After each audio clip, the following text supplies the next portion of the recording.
Students, today we are going to discuss biological method. The topic from the first chapter of first year, we can define a set of methodology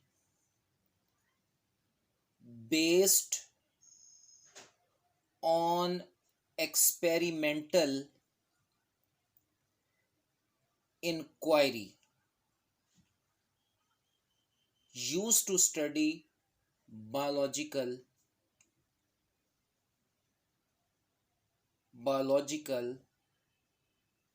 issues. Biology के तमाम issues को समझने के लिए एक inquiry की जाती है, तजर्बाती इंक्वायरी, एक तफ्तीश की जाती है, उसे बायोलॉजिकल मेथड कहा जाता है। पहला step observation. It is an idea which is made by using 5 senses, and these senses are vision,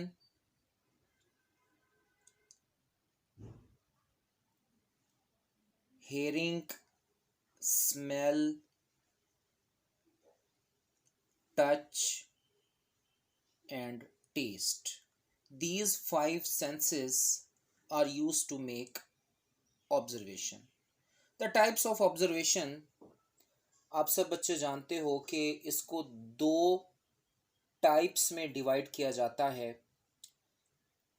quantitative observation and qualitative observation.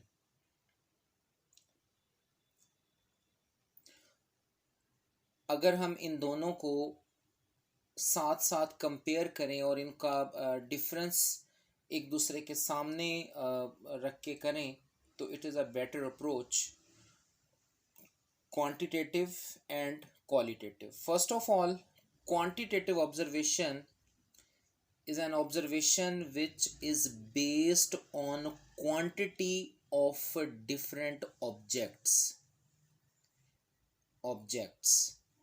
Second point is more accurate. Third one is measurable. Fourth one is can be recorded in terms of numbers. इसे आदाद की शक्ल में लिखा जा सकता है. Now we will discuss the qualitative based on quality of the objects. Quality, मयार, less accurate, non measurable, इनकी पैमाइश नहीं की जा सकती, and can not be recorded in terms of numbers, इनको आदाद की शक्ल में नहीं लिखा जा सकता. ज़्यादा गर्म है, कम गर्म है, ज़्यादा मीठा है, तो गर्म मीठा इनको हम आदाद की शक्ल में नहीं लिख सकते. तो ये इनका कंपैरिजन है. इसके बाद नेक्स्ट हम चलेंगे हाइपोथेसिस की जानिब. हाइपोथेसिस ऑब्जर्वेशन से अगला स्टेप है जिसको हम डिफाइन करेंगे और इसको समझेंगे कि किस तरह से हम इसकी फॉर्मेशन कर सकते हैं. तो first of all we will discuss the definition of hypothesis. Hypothesis is a statement, a data which is obtained from observation, a data which is obtained from observation is arranged in a statement, in the form of statement called hypothesis. वो data जो हम observation से लेते हैं, अगर हम उसको statement की शक्ल में दे दें तो वो हाइपोथेसिस है.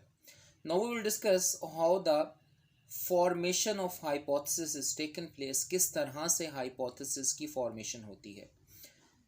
दो तरीक़ों से होती है, इंडक्टिव रीजनिंग के ज़रिए, डिडक्टिव रीजनिंग के ज़रिए, एंड सेकेंडली इंडक्टिव रीजनिंग के ज़रिए। तो हम इन दोनों अप्रोचेस को देखेंगे। First of all we will discuss deductive reasoning. जी स्टूडेंट्स, बहुत तवज्जो से बात को समझना है।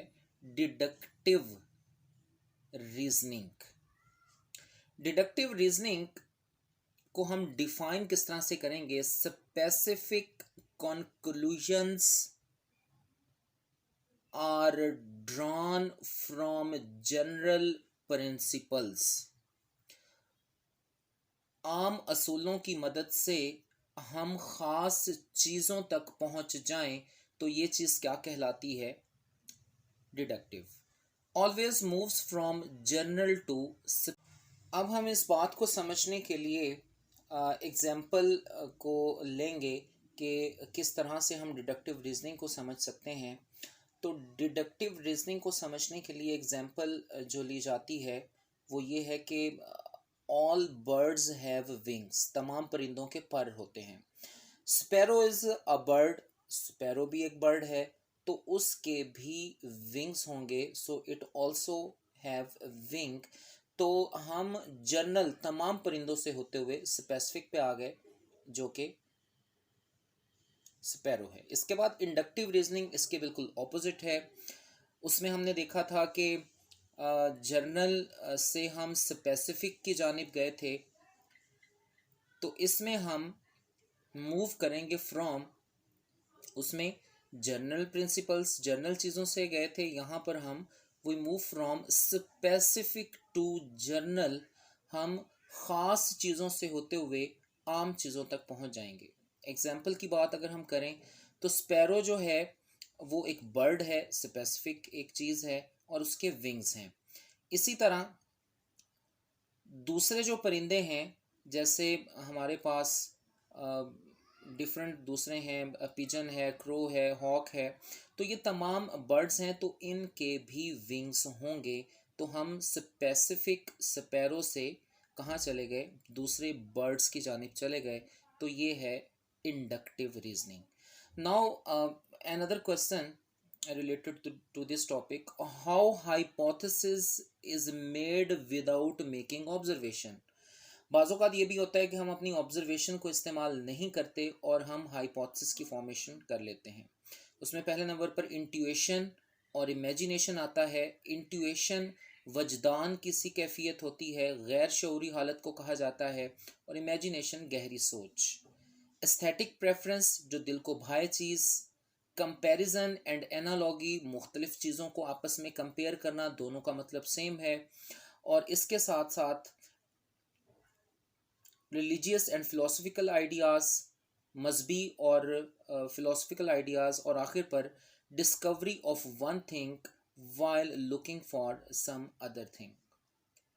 तो ये इस तरह से हम इसकी फॉर्मेशन कर सकते हैं। शुक्रिया।